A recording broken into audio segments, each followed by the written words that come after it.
پیارے پیارے اسلامی بھائیو، السلام علیکم ورحمۃ اللہ تعالی وبرکاتہ۔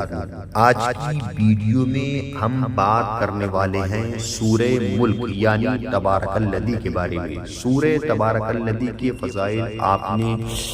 بارہا سنے ہوں گے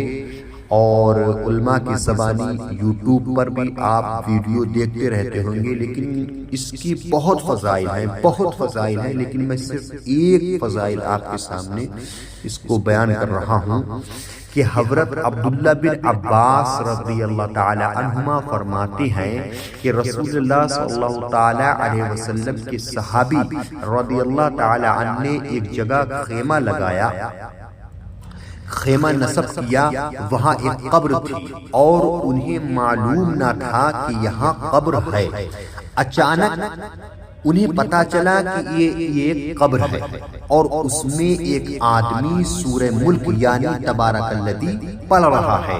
یہاں تک کہ اس نے سورت کو مکمل کر لیا، یعنی کہ قبر کے اندر سورت مکمل کر لی۔ وہ صحابی رضی اللہ تعالی عنہ جب نبی کریم صلی اللہ تعالی علیہ وسلم کی بارگاہ میں حاضر ہوئے تو عرض کی، یا رسول اللہ صلی اللہ تعالی علیہ وسلم، میں نے نادانستہ ایک قبر پر خیمہ لگا لیا، اچانک مجھے معلوم ہوا کہ یہ ایک قبر ہے اور اس میں ایک آدمی سورہ ملک پڑھ رہا ہے، یہاں تک کہ اس نے سورت مکمل کر لی۔ تاجدار رسالت صلی اللہ علیہ وسلم نے ارشاد فرمایا، یہ سورت عذاب قبر کو روکنے والی اور اس سے نجات دینے والی ہے، یعنی کہ جو شخص سورہ ملک کو روزانہ پڑھتا ہے، سنتا ہے، پڑھنے کا مسئلہ یہ ہے کہ جو شخص پڑھنا جسے آتا ہے تو وہی پڑھ سکتا ہے، تو اس کو اس کے لیے اگر یہ فضائل ہیں کہ اس کے قبر میں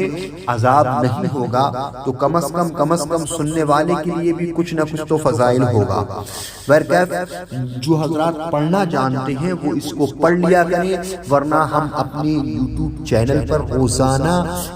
سورہ ملک، سورہ واقعہ کی تلاوت کر کے ڈالتے ہیں، آپ حضرات اس کو بغور سن لیا کریں۔ اللہ پاک اس کے پڑھنے سے آپ کی قبر میں انشاءاللہ عز و جل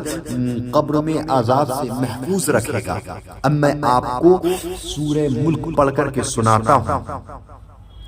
اعوذ باللہ من الشیطان الرجیم، بسم اللہ الرحمن الرحیم، تبارک الذی بیدہ الملک وہو علی کل شیء قدیر، الذی خلق الموت والحیاة لیبلوکم ایکم احسن عملا وہو العزیز الغفور، الذی خلق سبع سماوات طباقا ما ترى فی خلق الرحمن من تفاوت فارجع البصر هل ترى من فطور ثم ارجع البصر كرتين ينقلب إليك البصر خاسئا وهو حصير، ولقد زينا السماء الدنيا بمصابيح وجعلناها رجوما للشياطين وأعتدنا لهم عذاب السعير، وللذين كفروا بربهم عذاب جهنم وبئس المصير، إذا ألقوا فيها سمعوا لها شهيقا وهي تفور تكاد تميز من الغيظ كلما ألقي فيها فوج سألهم خزنتها ألم يأتكم نذير،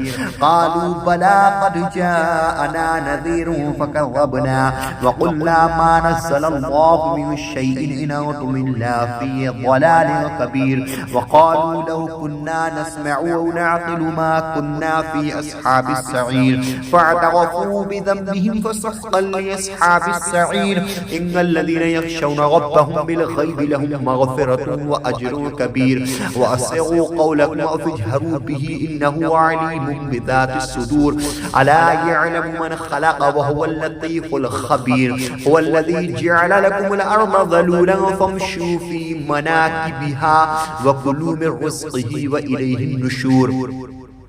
أأمنتم ما في السماء أن يخسف بكم الأرض فإذا هي تمور، أم أمنتم ما في السماء أن يرسل عليكم حاصبا فستعلمون كيف نذير، ولقد كذب الذين من قبلهم فكيف كان نكير، أفلم يروا إلى الطير فوقهم صافات ويقبض ما يمسكهن إلا الرحمن إنه بكل شيء بصير، أمن هذا الذي هو جند لكم ينصركم من دون الرحمن إن الكافرون الكافرون إلا في غرور أمن هذا الذي يرزقكم إن أمسك رزقه بل لجوا في عتو ونفور أفمن يمشي مكبا على وجهه أهدى أمن يمشي صفيا على صراط مستقيم قل هو الذي أنشأكم وجعل لكم السمع والأبصار والأفئدة قليلا ما تشكرون قل هو الذي ذرأكم في الأرض وإليه تحشرون ويقولون متى هذا الوعد إن كنتم صادقين